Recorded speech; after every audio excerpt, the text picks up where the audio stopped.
Hello. This has been a highly anticipated video. I know many of you have been asking. So finally, I'm now going to make this. Now, there are a few things I want to make clear before I get into the main part.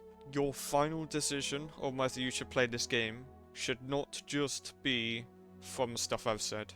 Because of course, there are many ways you can enjoy this game, and this is simply put from the perspective of the way I play it. And also, if by any way I come across as insulting to any type of person based on the stuff I say, I do not mean it in that way, and I am simply just saying how I see things.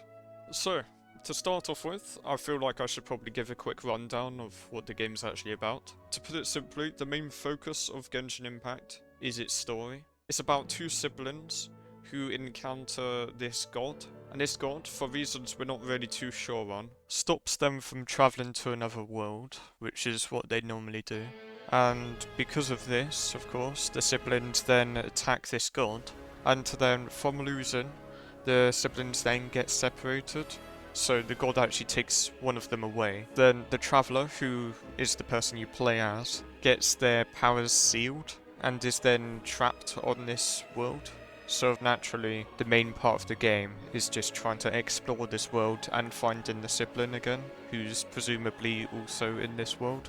Now, I'm not going to say any more than that for the story, because of course it would technically be spoilers. But overall, that is just, to put it simply, the story of the game. So now I'm just going to try and go through what actually playing the game is like. So I'll try and make this as quick of a rundown as I can. There are many characters you can play as. You can get a few of them at the very beginning as like starter characters, as you might call them. However, almost all the time, forgetting every other character, you have to unlock them through wishing, which, to put it simply, is kind of a bit like loot boxes in games, where you kind of have to gamble. With these characters, you can choose up to 4 of them to use at once, where you can switch between them and use their abilities. Then to get these characters stronger, you have to fight these bosses and collect materials from enemies you kill and all sorts of other things. And similarly to getting more characters, you can also get more weapons through that wishing system. So earlier, I was saying about how there are different ways people can play this game. And to clarify with what I meant there, it was more along the lines of why people play this game.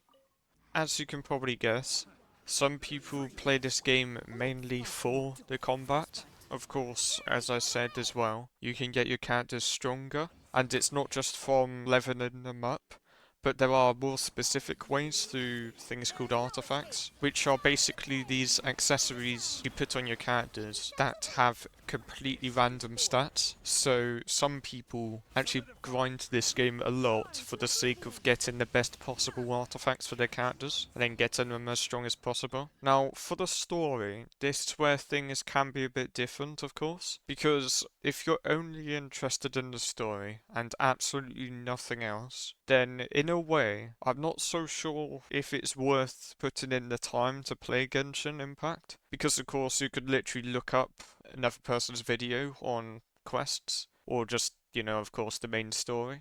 This, for example, is why I can't say for sure that if you're this kind of person you should play it or someone else who shouldn't. Because, of course, I've heard of people just liking the story, but only then watching it through videos, like I said, and not actually playing the game. And on that note, another thing that people do like, but don't necessarily play Genshin for, is the music. Because personally, Genshin Impact's music is actually my favourite video game music of all time. Not just from boss themes, but there are just some regular overworld music that is just so nice, in my opinion. And I have in fact heard people who hate Genshin admit that they do like the music.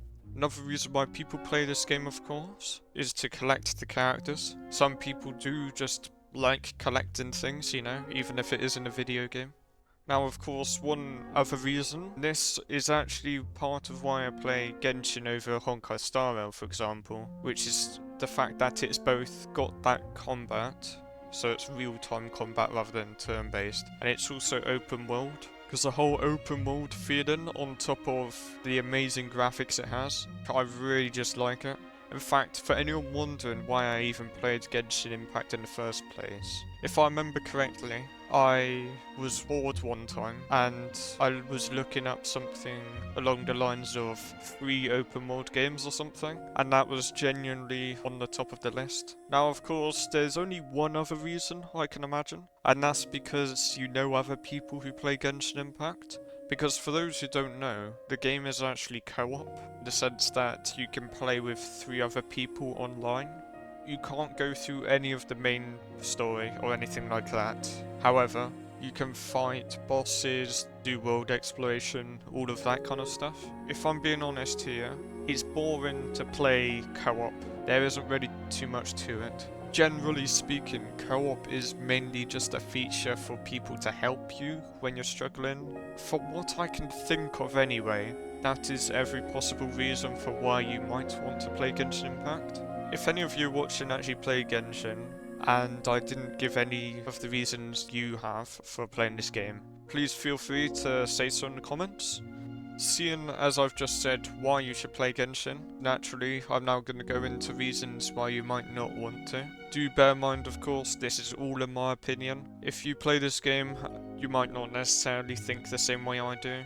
Everyone has a different experience with games. To fully explain what I mean by what I'm about to say, right now, for those who don't know, Genshin Impact is still actually being updated very regularly. I'd say maybe every 2 months or so. And yeah, for those who don't know, the story is still not finished. If I'm not mistaken, there's still about 2 or 3 years until the main story is finished. And it's been about 4 years so far. And in each update, there's guaranteed to be 1 new playable character each time. There are 2 types of characters, 4 and 5 stars. 4 stars, as you have probably guessed, aren't as strong usually, and they're easier to get. While Genshin is free to play, you can spend money on it. And of course this is typically done in order to use the wishing system more, which, as I said earlier, is what you do to get new characters. And so naturally, of course, in order to get some 5-star characters, there are quite a few people who would then spend a lot of money to get these 5-star characters. In order to get people wanting these 5-star characters, there's a lot of marketing and promotion, all of that kind of stuff, that goes into getting people to want these characters. And this is what brings me on to my point here, of a reason why you shouldn't play Genshin Impact if you're this kind of person. As you can probably guess from what I was saying, if you have some kind of gambling problem, or you think you could possibly get one from this, you really shouldn't play this game. If you have one from it playing right now, you should probably stop, if I'm being honest. Because, of course, this kind of game does tempt people into spending a lot of money. And also, on that note of spending money,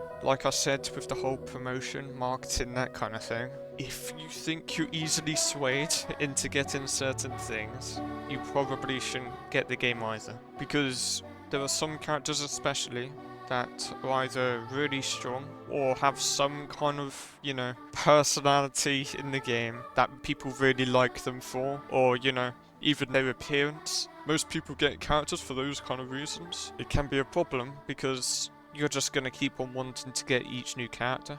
Now, like I said, this is all just from my view. I imagine the average person wouldn't end up spending, like their entire life savings on the game. I'm just putting it out there.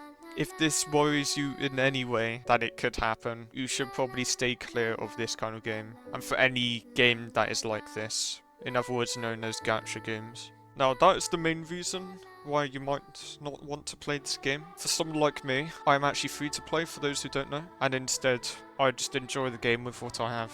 The only other things I could really think of, in a way, the same reasons why you might want to play the game, but the opposite. So if, for example, the whole open world part of the game does also mean you spend a lot of time just traveling the map.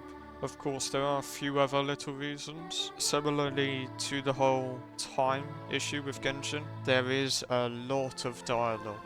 If you still want to stay focused to the story and understand what's going on, you do of course have to, at the very least, read the subtitles below. If you're really paying attention to the dialogue, So I'll quickly give you a rough estimate here. 20 hours per nation. That alone would be, you know, well above 100 hours just from the main story. So like I said, do bear in mind if you don't have much time to play on the game, you know, if you want to complete this game, it would take you quite a while. So, with all of that being said, I do believe that's actually it. It feels a lot shorter than the typical video I have where I'm just talking. For any of you who skipped ahead certain parts. If you're only interested in Genshin Impact, you know, for the story or the music or anything like that, I wouldn't necessarily say it's worth it to even bother playing this game. Because of course, if you're just there for the main part of the story, I don't know if it's worth it to put in so much time to play this game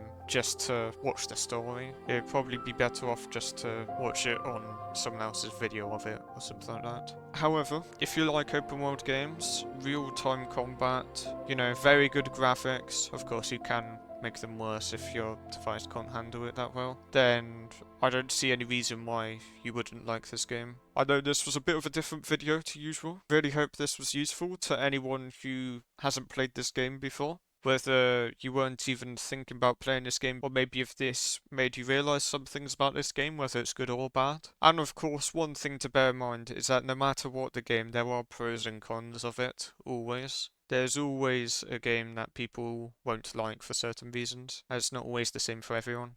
So yeah, I'll see you all in the next one. This might hurt a little.